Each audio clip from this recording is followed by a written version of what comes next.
For years, Western powers have controlled the global financial system, deciding how money moves through major institutions like the IMF. This control has left many African countries, often labelled as Third World, heavily reliant on these financial giants. But change is brewing. Just as BRICS is challenging this old system, Burkina Faso, under President Ibrahim Traore, is also stepping up. Traore is determined to break free from the grip of Western financial institutions and steer his country towards self-reliance. His bold move, launching AZERKA, a groundbreaking financial platform designed to reshape Burkina Faso's economy from the ground up. But what is AZERKA, and why is it such a game-changer for Burkina Faso? To understand the bigger picture, let's rewind to the words of Professor PLO Lumumba, who once made a powerful statement about the IMF and World Bank. According to him, these institutions don't just offer loans, they trap nations in endless cycles of debt. It's a system designed to keep countries dependent, making it nearly impossible for them to escape financial control. And here's the catch. When foreign powers control your economy, they influence your politics. When they influence your politics, they control your leaders. And when they control your leaders, they can even set up military bases,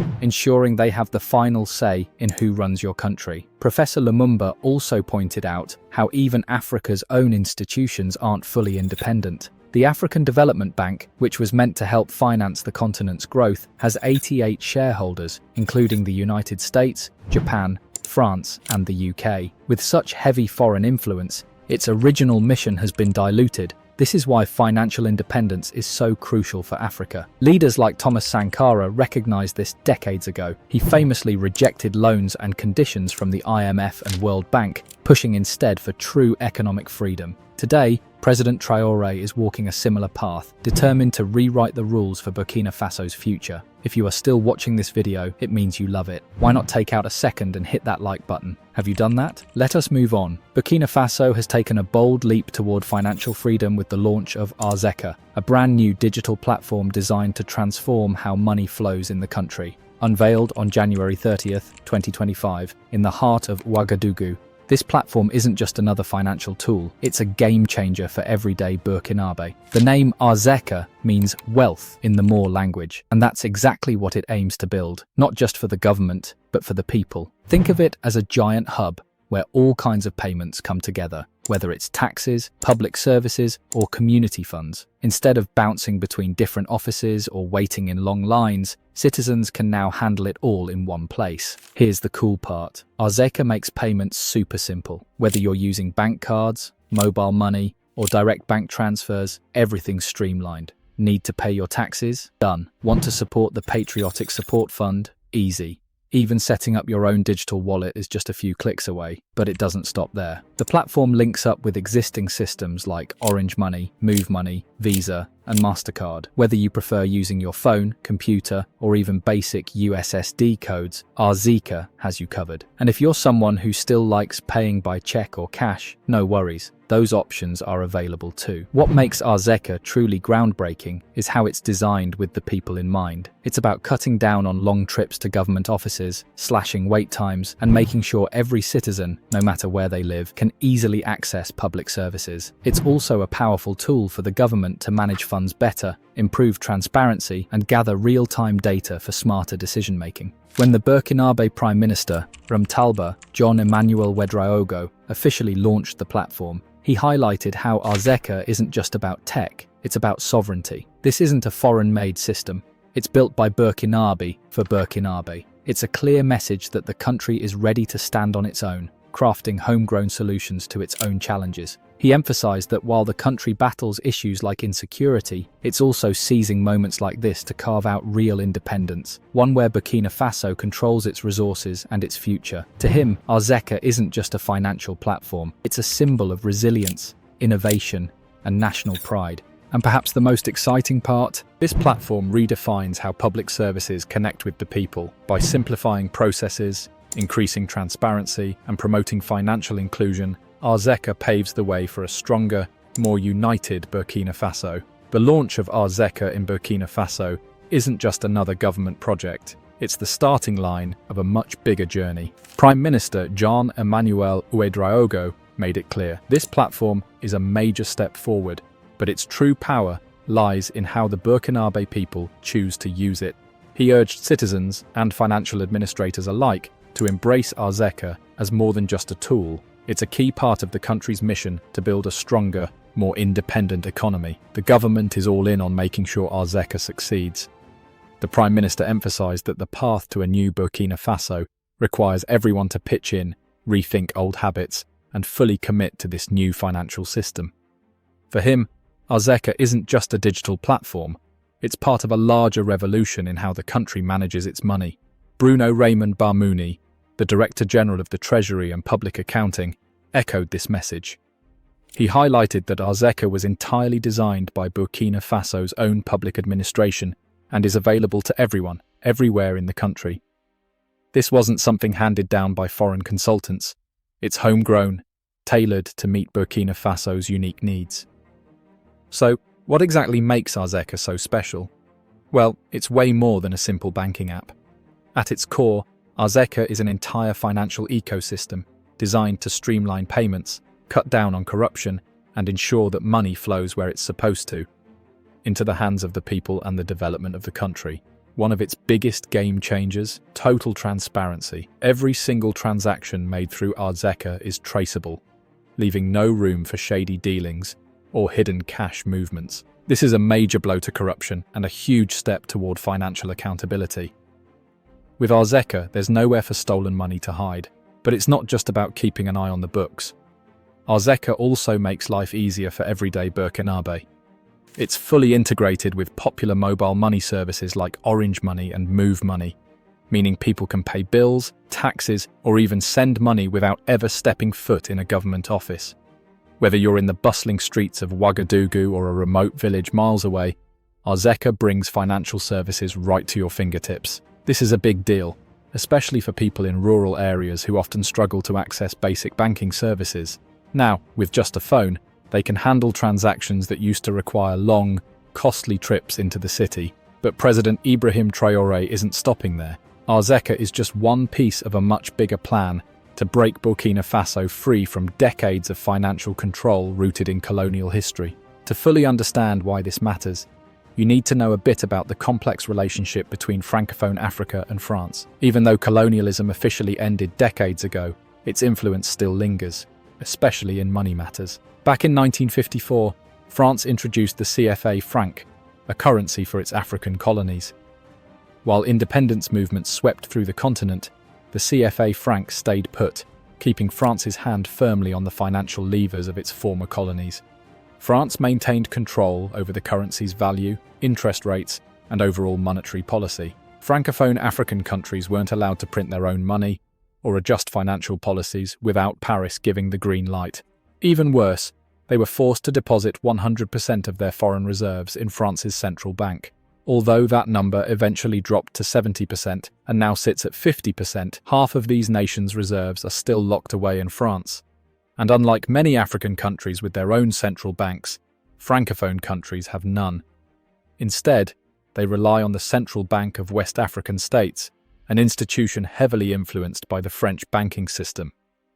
This setup has made it nearly impossible for these countries to control their own economic destinies. General Abdurrahmane Tiani once said, "Money is a sign of sovereignty," and for decades, Francophone Africa has been stripped of that sovereignty. This is where President Traore's vision takes a bold turn. Determined to break the cycle, he's spearheading the creation of a Treasury Deposit Bank, a national financial institution that will give Burkina Faso full control over its monetary system. Burkina Faso is making bold moves to take control of its financial future, and one of the biggest game changers is the creation of the Treasury Deposit Bank. This isn't just another bank, it's a tool that gives the country the power to handle its own money without needing approval from the Central Bank of West African states. And guess what? That also means cutting out the influence France has had over Burkina Faso's financial decisions for decades.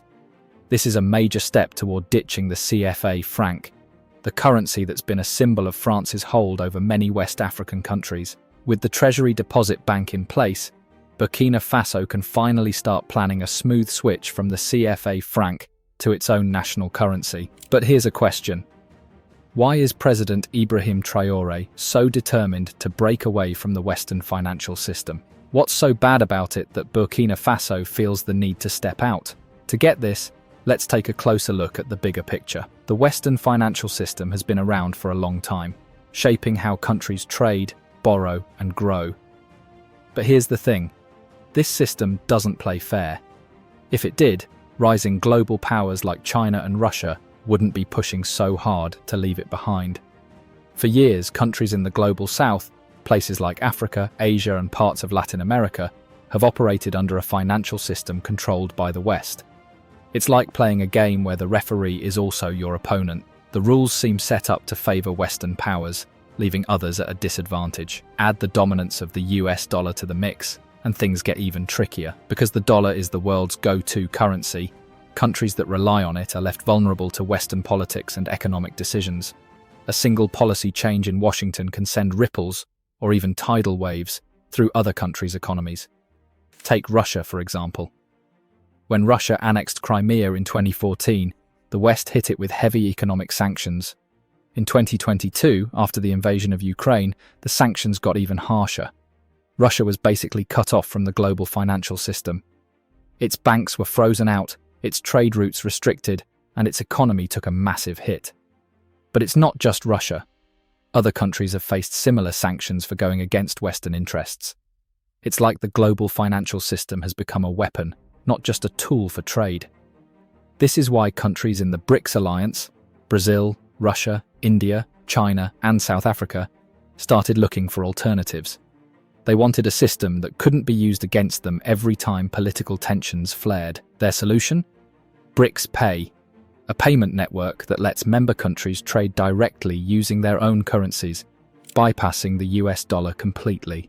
BRICS Pay isn't just about avoiding sanctions, it's about freedom. The freedom for countries to control their own money, make their own decisions, and stop living under the shadow of Western influence.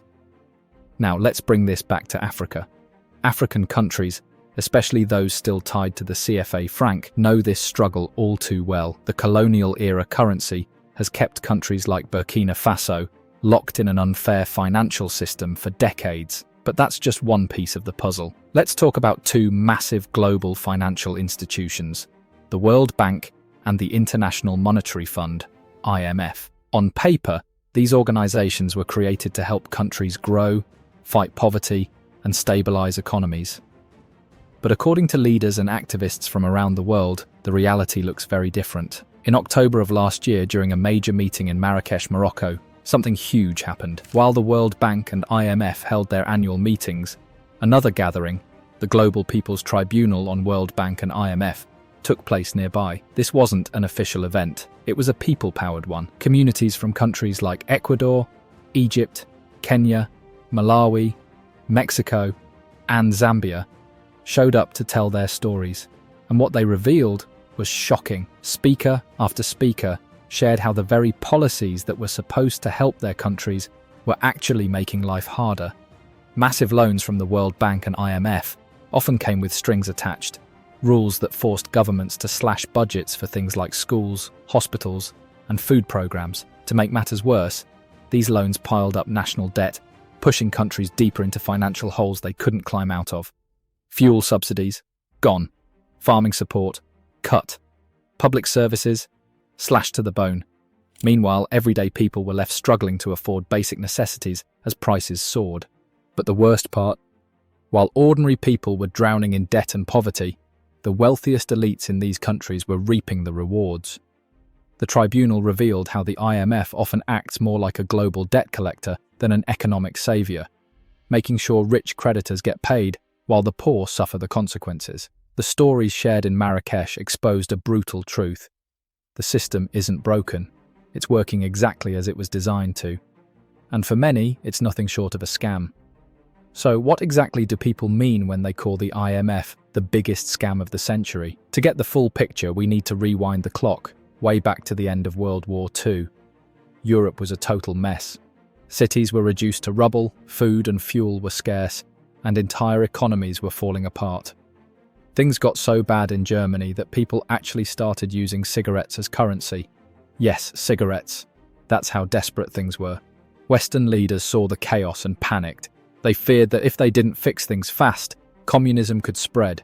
and violence would erupt again. So, in 1944, 44 countries gathered in a quiet town called Bretton Woods, New Hampshire. Their goal? To create a system that would rebuild Europe's economy, keep global trade stable, and most importantly, prevent another world war. Out of this historic meeting came two major financial powerhouses, the World Bank and the International Monetary Fund, IMF. The World Bank's original job was simple: help Europe rebuild by offering loans for long-term projects like roads, schools, and hospitals. The IMF, on the other hand, was the watchdog, making sure the global financial system stayed steady and countries didn't fall into chaos. But here's where it gets interesting. Over time, the World Bank's mission expanded beyond Europe. It started focusing on reducing extreme poverty around the world. Sounds noble, right? And the IMF?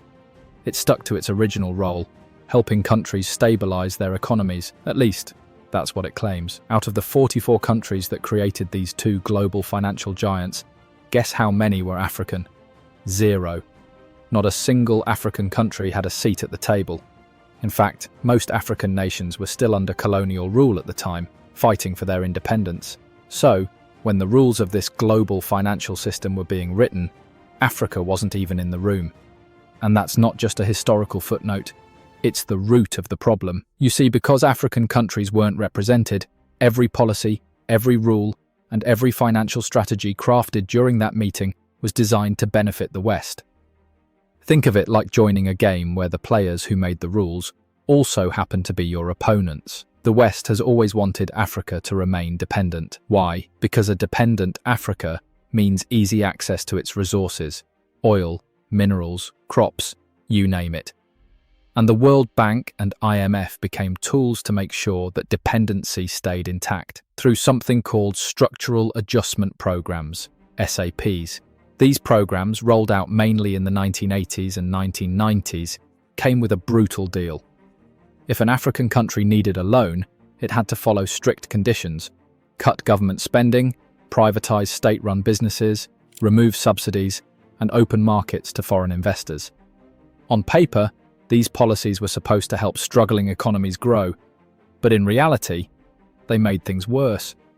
Schools closed because there wasn't enough funding. Hospitals lost crucial resources. Food and fuel prices skyrocketed after subsidies were slashed. Meanwhile, European multinational companies swooped in, buying up African industries and raking in huge profits. And it didn't stop there. These policies pushed millions into deeper poverty. Incomes dropped, jobs vanished, whole economies stagnated. African nations, still trying to find their footing post-independence, were thrown into decades of debt, recession, and hardship. To this day, the ripple effects of these programs are still felt. The wealth gap between Africa and the rest of the world widened, locking many countries into cycles of debt and underdevelopment. And this is why leaders like Ibrahim Traore of Burkina Faso are taking bold steps to break free from this system. They want their countries to control their own financial futures, without Western strings attached.